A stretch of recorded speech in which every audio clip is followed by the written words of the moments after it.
فأنا نقول مع الشاعر اللي أعادي فرنسا ما حييت، فإن أمت فأوصي أحبائي يعادونها بعدي. الجزائر خلقت عقدة عند فرنسا، الجزائر لم تستسلم، الشعب الجزائري لم يستسلم لفرنسا، يغلب يطيح ينوض يطيح ينوض. والدول المستعمرات اللي كانت تابعه لفرنسا تقدر فرنسا تهز راسها وتقول انا مننت عليكم، اعطيتكم الاستقلال، كما قال دوغول في مذكراته ميموار ديسبوار، 11 دوله في نهار واحد اعطاها الاستقلال. الجزائر خذاته بالدرع غصبا. اذن ولا عندها عقده، فرنسا عندها عقده من الجزائر، وشاهد شاهد من اهلها. الجزائر يقول الثوره الجزائريه رجعت فرنسا. هذاك رجل اوروبا المريض كان يطلق في القرن التاسع عشر على تركيا، طلق عليها القيصر الروسي. دوغول هذا الكتاب هذا يقول فرنسا بسبب ثورة الجزائر ولات رجل أوروبا المريض. شوف كل الأحداث اللي مرت على فرنسا، لاندوشين، حرب السويس، كل الحرب العالمية الثانية ما عملتش في فرنسا ما عمله الشعب الجزائري. الثورة اسقطت جمهوريه، نظام سياسي اللي هو الكاتريام ريبوبليك. الحرب العالميه الثانيه هتلر لم يسقط الجمهوريه الرابعه، الثوره الجزائريه اسقطت الجمهوريه الرابعه وسبع حكومات فرنسويه. اذا ولا فرنسا عندها عقده من شيء تسمى الجزائر. ولهذا اذا لو لا قدر الله فرنسا تربح، الشعب الجزائري ما عندها حتى مجد، كي شغل محمد علي كلاي يربح واحد من وزن الذبابه مثلا. الشعب جهلته قرن 32 سنه وهي تجاهل فيه وهي تمرض فيه وهي تجوع فيه، ومن بعد تغلبه ما عندها حتى مجد.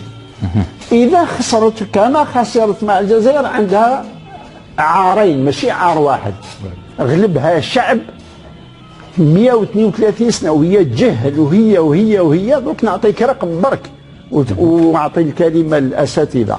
نعم تفضل. في ميزانيه 1914 شحال نصيب التلميذ الجزائري من الميزانيه نتاع التربيه؟ ما يوصلش فرنك فرنساوي، 0.61 للتلميذ الجزائري. قداش ياخذ الفرنساوي؟ 13 فرنك و97.97. هذا البلتان تاعهم هما اللي يقول ماشي احنا. هذا الشعب اللي دارت فيه فرنسا كل هذا الشيء رد فرنسا 6 ولايه في الجزائر، 6 ولايات نتاع المجاهدين، تقسيم نتاع الثوره، ولا 6 ولايه هي فرنسا. اذا نقلنا هذا دوغول هنا في هذا الكتاب يقول لقد اصبح مواطنيه الفرنساويين يقتلون في شوارع باريس. إذن فالجزائريين المجد لهؤلاء المجاهدين الأبطال، لهؤلاء الرجال النساء الحرائر اللي صمدوا أمام دولة بحالتهم الجوع والعراء والميزانية. هنا نشوفوا فيهم في التصاور اللي رانا، وهما اللي راهم صوروه، احنا ما كانش عندنا الامكانيات باش نوثقوا هذه الامور هذه. اذا فما يعني كل جزائري عليه ان يفخر بانه سليل شعب مجاهد مقاوم لا يقبل الذل ابدا. الشيخ البشير الابراهيمي رائع جدا هذا الرجل هذا اللي ما عرفنالوش القيمه نتاعو. يقول الى الان لم يرزقنا الله حاسه سونس نميز ونفرق بين فرنسي واخر.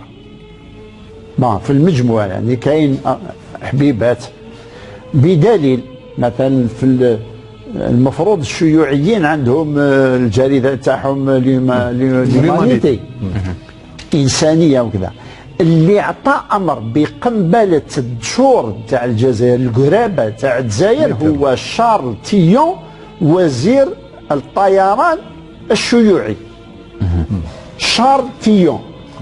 300 قريه دمرت القرابه على مالها. اذا فلهذا الشيخ البشيري يقول لازم نديروا ماده ولا حاجه سماها فقه الاستعمار. الفقه هو الذي نتعبد فقه، لازم ندرسوا الاستعمار كما ندرسوا فقه الاستعمار. وفرنسا كانت تقري هذه الماده هذه في لا سوربون. هذا واحد نسيت اسمه يقريوها. اذا الاستعمار هذا بشع، لان نلخصها في زوج حوايج. خاطر الكذب هذا ماشي غير في 54 ودوغول وكذا.